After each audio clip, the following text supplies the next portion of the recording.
सभी बिगनर्स को एक समस्या जरूर आई होगी कि इतने सारे कैंडलस्टिक पैटर्न को याद कैसे रखें, क्योंकि ह्यूमन ब्रेन सारी चीजों को याद नहीं रख सकता है। इसलिए आज का वीडियो खास होने वाला है। इस वीडियो को देखने के बाद मेरा आपसे वादा है कि आपको कोई भी कैंडलस्टिक पैटर्न याद रखने की जरूरत नहीं पड़ेगी। सच कहूं तो आपको याद रखने की जरूरत भी नहीं है। जब हमारे सामने चार्ट्स ओपन रहते हैं तब हमें एक ही बात से फर्क पड़ता है कि कोई कैंडलस्टिक पैटर्न बुलिश सिग्नल दे रहा है या बेयरिश, और साथ ही यह सिग्नल कितना स्ट्रांग या वीक है। अगर हम स्ट्रांग और वीक के बीच के डिफरेंस को पहचानना सीख जाएं तो हमारे लिए ट्रेडिंग डिसीजन लेना आसान हो जाएगा, जिससे हम कॉन्फिडेंस के साथ ट्रेड में एंट्री ले सकते हैं।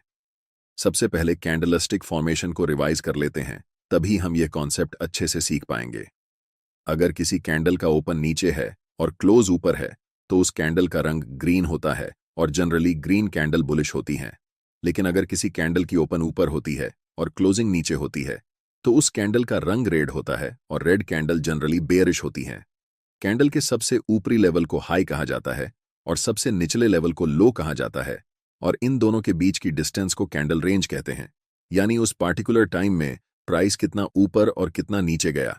अब जानते हैं वीडियो के सबसे महत्वपूर्ण हिस्से को, जिसके लिए आपने वीडियो पर क्लिक किया है। इसके लिए आपको ट्रेडिंग करते समय अपने आप से एक सवाल पूछना है कि इस कैंडल को बायर्स कंट्रोल कर रहे हैं या फिर सेलर्स। यह जानना बहुत आसान है। अगर कैंडल की क्लोजिंग प्राइस कैंडल के हाई के पास है तो इसका मतलब यह कैंडल बायर्स द्वारा कंट्रोल हो रहा है, और इसका जस्ट अपोजिट नेक्स्ट कैंडल आपके स्क्रीन पर है जहां कैंडल की क्लोजिंग प्राइस लो के नजदीक है। इसका मतलब है कि यह कैंडल सेलर्स द्वारा कंट्रोल हो रहा है। चलिए एक और कैंडल देखते हैं।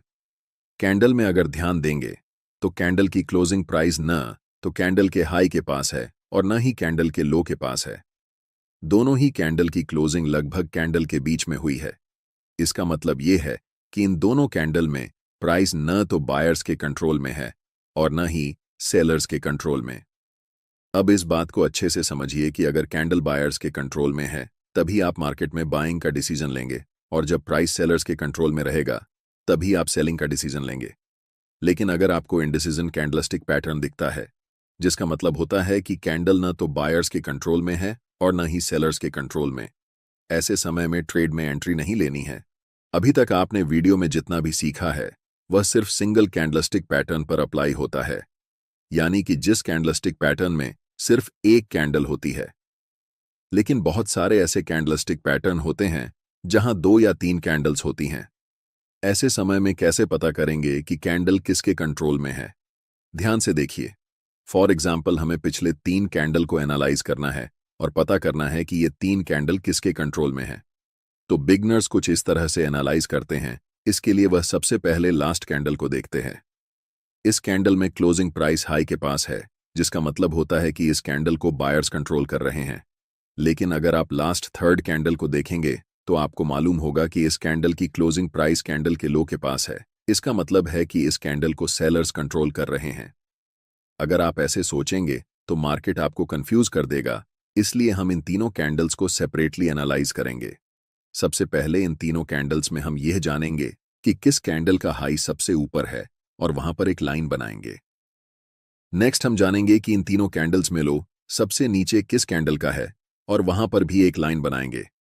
अब हम इन तीनों कैंडल्स में पहले कैंडल की ओपनिंग को पहचानेंगे और वहां पर भी एक लाइन बनाएंगे, और अंत में थर्ड कैंडल जो लास्ट कैंडल है उसका क्लोजिंग प्राइस पहचानकर लाइन बनाएंगे। अब हम इन तीनों कैंडल्स को मिलाकर एक फाइनल कैंडल बना सकते हैं। हाई और लो के बीच में कैंडल की विक होगी। नेक्स्ट ओपन और क्लोज के बीच में कैंडल की बॉडी होगी। लास्ट कैंडल की ओपन नीचे है और क्लोज ऊपर है तो उस कैंडल का रंग ग्रीन होगा। लेकिन अगर कैंडल की ओपन ऊपर रहती और क्लोज नीचे तो हम उस कैंडल का रंग रेड रखते। अब हमारे पास फाइनल कैंडल है। अंत में आपको यह जानना है कि फाइनल कैंडल की क्लोजिंग प्राइस हाई के पास है या फिर लो के पास। अगर हाई के पास है मतलब बायर्स कैंडल को कंट्रोल कर रहे हैं। लेकिन अगर यही कैंडल की क्लोजिंग प्राइस लो के पास होती तो इस कैंडल को सेलर्स कंट्रोल कर रहे होते। अगर आप इस कॉन्सेप्ट को नहीं जानते तो आप इन तीनों कैंडल को देखते और इसे आप मॉर्निंग स्टार कैंडलस्टिक पैटर्न कहते।